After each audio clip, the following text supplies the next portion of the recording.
ವಿದ್ಮಹೇ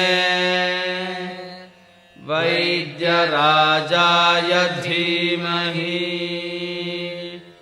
ತನ್ನೋ ಧನ್ವಂತರಿ ಪ್ರಚೋದಯಾತ್. ಓಂ ಧನ್ವಂತರೇ ನಮಃ.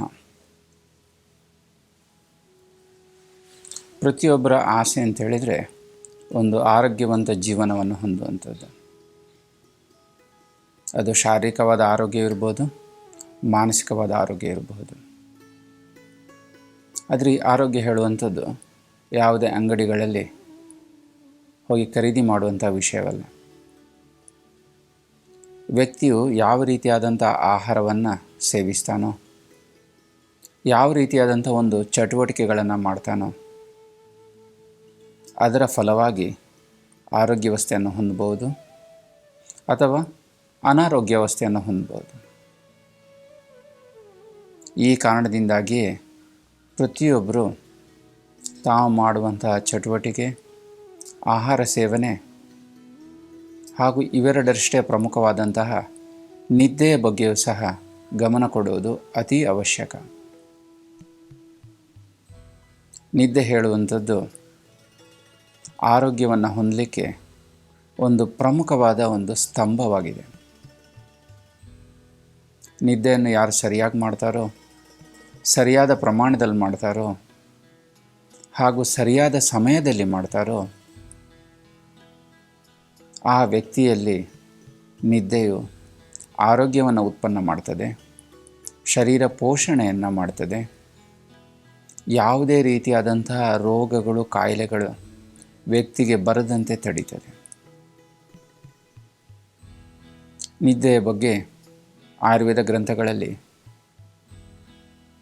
ವಿಭಿನ್ನ ಭಾರತೀಯ ಪುರಾತನ ಶಾಸ್ತ್ರಗಳಲ್ಲಿ ವಿಸ್ತೃತವಾಗಿ ಹೇಳಿದ್ದಾರೆ. ನಿದ್ರಾಹಿ ನಾಮ ಪ್ರಾಣಿನಾಂ ಪ್ರಥಮಿದಂ ಶರೀರಧಾರಣ ನಿಮಿತ್ತಂ. ಯಾರು ಸಮ್ಯಕ್ ಪ್ರಮಾಣದಲ್ಲಿ ಸರಿಯಾಗಿ ನಿದ್ದೆಯನ್ನು ಮಾಡ್ತಾರೋ ಅಂಥವರಲ್ಲಿ ಆರೋಗ್ಯ ಹೇಳುವಂಥದ್ದು ಉತ್ತಮವಾಗಿರ್ತದೆ. ಆರೋಗ್ಯಕ್ಕೆ ಬೇಕಾದಂತಹ 3 ಸ್ತಂಭ ಅಥವಾ ಪಿಲ್ಲರ್ಸ್, ಇವುಗಳನ್ನು ಹೇಳ್ತಾ ಆಹಾರ, ಸ್ವಪ್ನ ಹಾಗೂ ಬ್ರಹ್ಮಚರ್ಯ ಇವುಗಳನ್ನು ಉಲ್ಲೇಖಿಸಿದ್ದಾರೆ. ಯಾರು ಸಮ್ಯಕ್ ಪ್ರಮಾಣದಲ್ಲಿ ಯಾರ್ಯಾರಿಗೆ ಯಾವುದು ತಿಂದರೆ ಒಳ್ಳೆಯದೋ ಅದನ್ನು ತಿಂತಾ ಇರ್ತಾರೋ, ಆಹಾರದ ನಿಯಮಗಳನ್ನು ಸರಿಯಾಗಿ ಪಾಲನೆ ಮಾಡ್ತಾ ಇರ್ತಾರೋ, ಇದು ಆರೋಗ್ಯಕ್ಕೆ ಸಂಬಂಧಪಟ್ಟ ಹಾಗೆ ಮೊದಲನೆಯ ಸ್ತಂಭ ಅಥವಾ ಪಿಲ್ಲರ್ ಆಗಿದೆ. ಎರಡನೆಯ ಸ್ತಂಭ ಅಥವಾ ಪಿಲ್ಲರ್ ಅಂತೇಳಿದರೆ ಸ್ವಪ್ನ. ಸ್ವಪ್ನ ಅಂತೇಳಿದರೆ ನಿದ್ದೆ. ಯಾರು ಉಚಿತ ಪ್ರಮಾಣದಲ್ಲಿ ಸರಿಯಾದ ಸಮಯದಲ್ಲಿ ನಿದ್ದೆಯನ್ನು ಮಾಡ್ತಾರೋ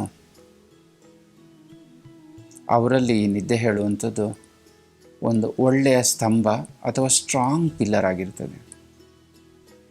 ಅಂಥವರ ಬಳಿ ಯಾವುದೇ ರೀತಿಯಾದಂಥ ಒಂದು ಶಾರೀರಿಕವಾದ ಕಾಯಿಲೆ ಹಾಗೂ ಮಾನಸಿಕವಾದ ಕಾಯಿಲೆ ಬರೋದಿಲ್ಲ.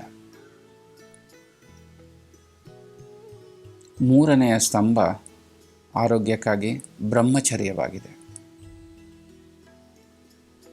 ಬ್ರಹ್ಮಚರ್ಯ ಅಂತ ಹೇಳಿದರೆ ಸಂಭೋಗ ಕ್ರಿಯೆಯನ್ನು ಮಾಡದೇ ಇರುವಂಥದ್ದು ಅಥವಾ ನಿಯಮಿತವಾಗಿ ಶಾಸ್ತ್ರದಲ್ಲಿ ಯಾವ ರೀತಿ ಹೇಳಿದ್ದಾರೋ ಆ ರೀತಿಯಾಗಿ ಒಂದು ಸಂಭೋಗದ ಕ್ರಿಯೆಯನ್ನು ಪರಿಪಾಲನೆ ಮಾಡ್ಕೊಂಡು ಬರುವಂಥದ್ದು. ಆಹಾರ ಮೊದಲನೇ ಪಿಲ್ಲರ್ ಅಥವಾ ಸ್ತಂಭ ಹೇಳಿಬಿಟ್ಟು ಎಡವಟ್ಟಾಗಿ ಆಹಾರ ಪದ್ಧತಿಯನ್ನು ಫಾಲೋ ಮಾಡುವಂಥದ್ದು. ನಿದ್ದೆ ಎರಡನೇ ಉಪಸ್ತಂಭ ಹೇಳಿ ಯಾವುದ್ಯಾವುದೋ ಸಮಯದಲ್ಲಿ ಎಷ್ಟೆಷ್ಟೋ ಹೊತ್ತಿಗೆ ಎಷ್ಟೆಷ್ಟೋ ಗಂಟೆ ನಿದ್ದೆ ಮಾಡುವಂಥದ್ದು. ನಿಯಮ ಬಾಹಿರವಾಗಿ ಸಂಭೋಗ ಕ್ರಿಯೆಯನ್ನು ಮಾಡುವಂಥದ್ದು ದಿನನಿತ್ಯ ಜೀವನದಲ್ಲಿ ಅಳವಡಿಸ್ಕೊಂಡ್ರೆ ಆರೋಗ್ಯವು ಹಾಳಾಗಿ ಅನಾರೋಗ್ಯವು ಶಾಶ್ವತವಾಗಿ ಉಳಿದುಕೊಳ್ತದೆ. ಹೀಗೆ ನಿದ್ದೆ ಹೇಳುವಂಥದ್ದು ಒಂದು ಆರೋಗ್ಯವನ್ನು ಹೊಂದಲಿಕ್ಕೆ ಅತಿ ಅವಶ್ಯಕವಾಗಿದೆ.